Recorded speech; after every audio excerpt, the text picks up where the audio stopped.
Alors je suis Doris Brasseur, je suis chanteuse lyrique et musicologue et je suis diplômée en musicologie depuis 2015.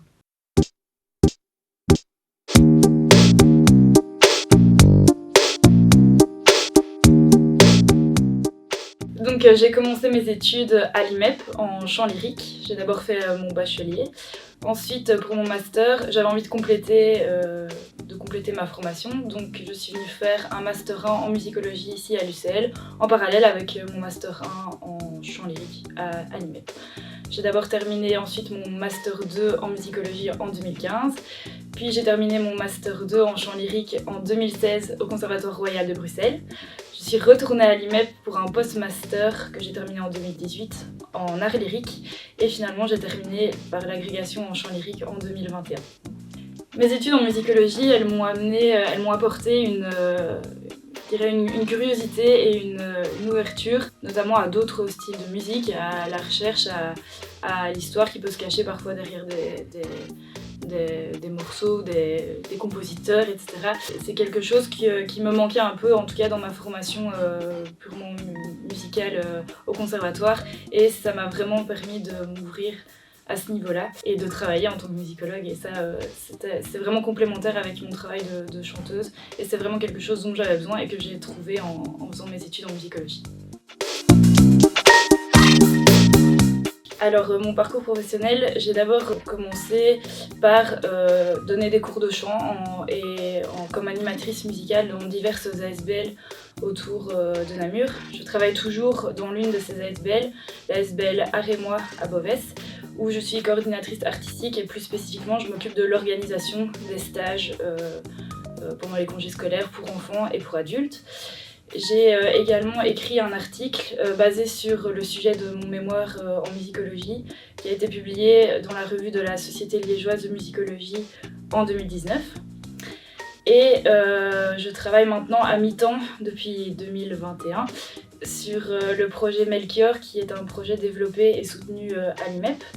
C'est un projet de revalorisation et de sauvegarde du patrimoine immatériel wallon et plus spécifiquement des chansons traditionnelles wallonnes et des morceaux instrumentaux wallons qui sont transmis oralement de génération en génération.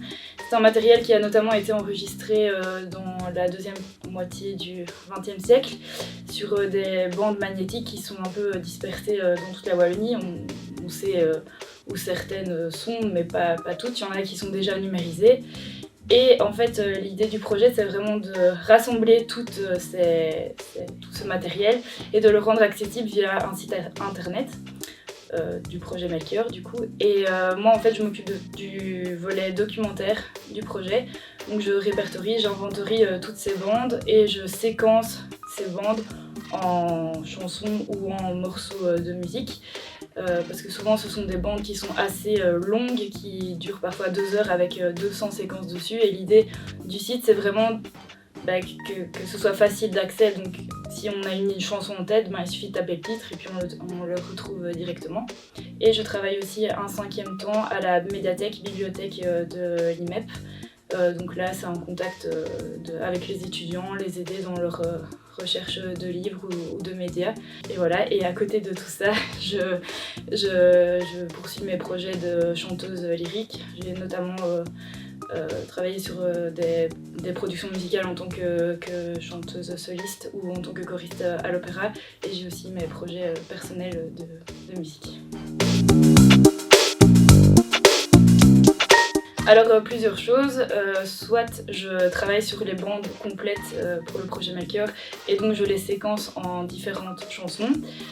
Parfois il faut un peu nettoyer la bande si la bande est en mauvais état, ce qui peut arriver quand même régulièrement. Et donc je les séquence et ensuite je les inventorie, puis je les poste sur le site. Alors il y a un travail de contextualisation aussi, de savoir qui est l'interprète. Parfois on ne le sait pas, mais si on le sait, on essaye d'avoir des informations sur le sujet pour que la notice de la chanson et du morceau soit la plus complète possible. Puis après, à la fin de la journée, je chante et je travaille mon chant.